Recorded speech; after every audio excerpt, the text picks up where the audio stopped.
वो पुराने दिन सुहाने दिन आशिकाने दिन होशिकी नबी में भीगे वो पुराने दिन गुजर गए हम किधर गए पीछे मुड़ के देख पाए सब ठहर गए अकेले हैं खड़े कदम नहीं बढ़े चल पड़ेंगे जब भी। तो हाय हेलो नमस्ते। और आज का ये वीडियो है जो 90s के बच्चे होंगे, जो 90 दशक के बच्चे होंगे, वो इस बात से ज़्यादा रिलेट कर पाएंगे।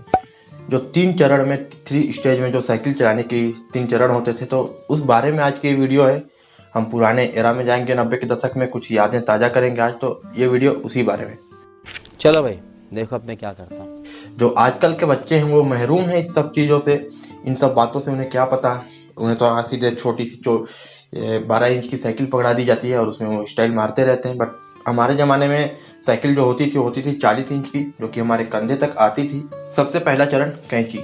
कैंची वो कला थी जहाँ पर हम साइकिल में बने त्रिकोण में अपने टांग को फंसाकर पैडल घुमाया करते थे और उसे चलाया करते थे। हमने ना जाने कितने दफ़ा अपने घुटने छिलाए, अपने हाथ मुड़वाए, चोट लगवाए कहीं कहीं पे, आँखों पे, कहाँ कहाँ, पर ना जाने क्यों उस जमाने में दर्द भी नहीं होता था। हाँ, एक बार जब साइकिल से गिरते थे तो पैर कांपते थे थोड़े, क्योंकि आसपास देखते थे कोई देख तो नहीं लिया, बट उसके बाद फिर तुरंत खड़े होकर फिर से साइकिल स्टार्ट हो जाती थी। आज टेक्नोलॉजी ने बहुत ज़्यादा ग्रो कर लिया है। आजकल के अमीर बच्चे, उन्हें क्या पता कि क्या होती है। उन्हें तो 5 साल की उम्र में छोटी छोटी साइकिल पकड़ा दी जाती है। साइकिल तो छोड़ो, और अमीर बच्चे सीधे बाइक, छोटे छोटे जो बाइक आजकल अवेलेबल हो गए हैं मार्केट में, वो छोटी छोटी बाइक चलाते हैं। आजकल के बच्चे कहाँ समझ पाएंगे इस एडवेंचर को। कैंची कला सीख पाना जिंदगी में एक जहाज उड़ाने के जैसा तो होता ही था, पर वो हमारी जिंदगी की पहली सीख होती थी, उसमें संतुलन बना पाना। और जैसे ही आपने कैंची कला सीख ली, आपको जिम्मेदारी दी जाती थी, रिस्पॉन्सिबिलिटी, जो कि थी गेहूं पिसाने की। वो तो एक अलग ही कहानी है, उसकी तो एक अलग वीडियो बनेगी। और दूसरा चरण होता था डंडी। जब आप कैंची कला से धीरे धीरे जब आप ऐसे ढलान पे सीख जाते थे, तो आप ऊपर चढ़, आप ऐसे टांग फैलाकर ऊपर चढ़ जाते और आप उस डंडी में ऐसे लटके रहते थे और वहां से आप धीरे धीरे चलाते। पर वहां से भी ये संभव नहीं था कि आप सीधे जाके गद्दी पे बैठ पाए।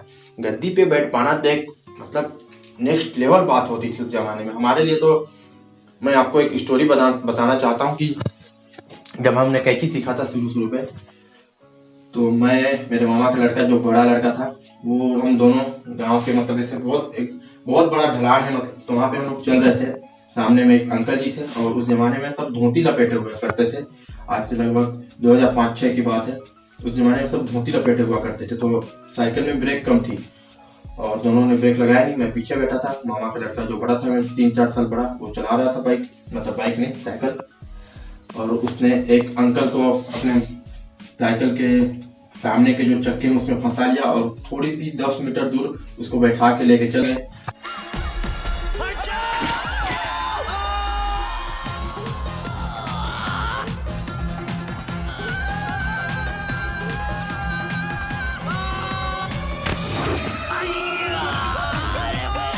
और जब साइकिल रुकी तो अंकल जी जब उतरे तो वो, उनका धोती उसमें लपेटा हुआ टूटा फूटा था, मतलब फट गया था पूरा, और वो सिर्फ चड्डी में घूम रहे हैं, औरतें हंस रही हैं।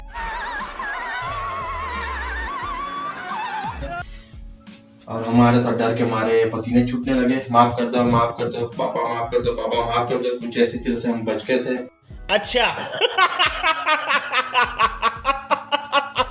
और उसके बाद जो चरण आता था, तीसरा चरण है, वो है आपका गद्दी में बैठना। और वो किसी मिर्जापुर की गद्दी से कम नहीं होती थी उस गद्दी पे बैठना। अगर आप उसमें बैठ गए तो अपने दोस्तों के पास जाके आप ये बोल सकते थे कि अरे आज मैं गद्दी में बैठ के ये चलाया हूँ साइकिल, तुम्हें आता है क्या चलाना? नहीं ना, तो मैं हूँ यहाँ का राजा। और ये भी सच है कि हमारे बाद यह प्रथा विलुप्त हो गई है, कैंची काट वाली। तो अब तो बच्चे चलाते नहीं, उनके पास, किसी के पास कैंची काट वाली साइकिल नहीं। सब रेंजर साइकिल हो, स्टाइल वाली, जिसमें ऐसे होती थी, मतलब ऐसे होती हैं, उसमें बच्चे कहाँ से कैंची काट सीख पाएंगे। यह एक आखिरी विलुप्त प्रथा रही जो कि हमने जिया है इस मूवमेंट को, इस पल को, जो कि 90s किड है, जो 90 दशक के बच्चे हैं, उन्हें पता होगा। जैसे कि अगर आप हैं तो आप मेरी बातों से रिलेट कर पा रहे होंगे, अगर आप नहीं है तो शायद, फिर भी अगर आप गांव से होंगे तो एक बार तो आप रिलेट कर ही लेंगे। बस शहर के बच्चे तो इम्पॉसिबल है आज के ज़माने में जो जिन्हें कैंची चलाना आता होगा। और कुछ ऐसे ही स्टोरी रहेंगी मेरी वीडियो में, तो जहाँ पर मैं इस चैनल में अपनी बस दिल की स्टोरी शेयर करूँगा। बाकी आप देख सकते हैं, अगर आपको वीडियो अच्छी लगी हो तो लाइक तो कर ही दें, कमेंट कर दें, और सब्सक्राइब क्यों नहीं कर रहे हो तुम? अगर तुम्हें वीडियो अच्छी लगी हो तो कर लो ना भाई सब्सक्राइब, मुझे भी अच्छा लगेगा, मोटिवेशन मिलेगा। बाकी सब ठीक है, भगवान का शुक्र है, अभी जिंदा है हम, अभी रात है, जाके खाना खाएंगे, सो जाएंगे। तो गुड नाइट, और 90s किड हो तो कर दो भाई लाइक प्लीज। Good night.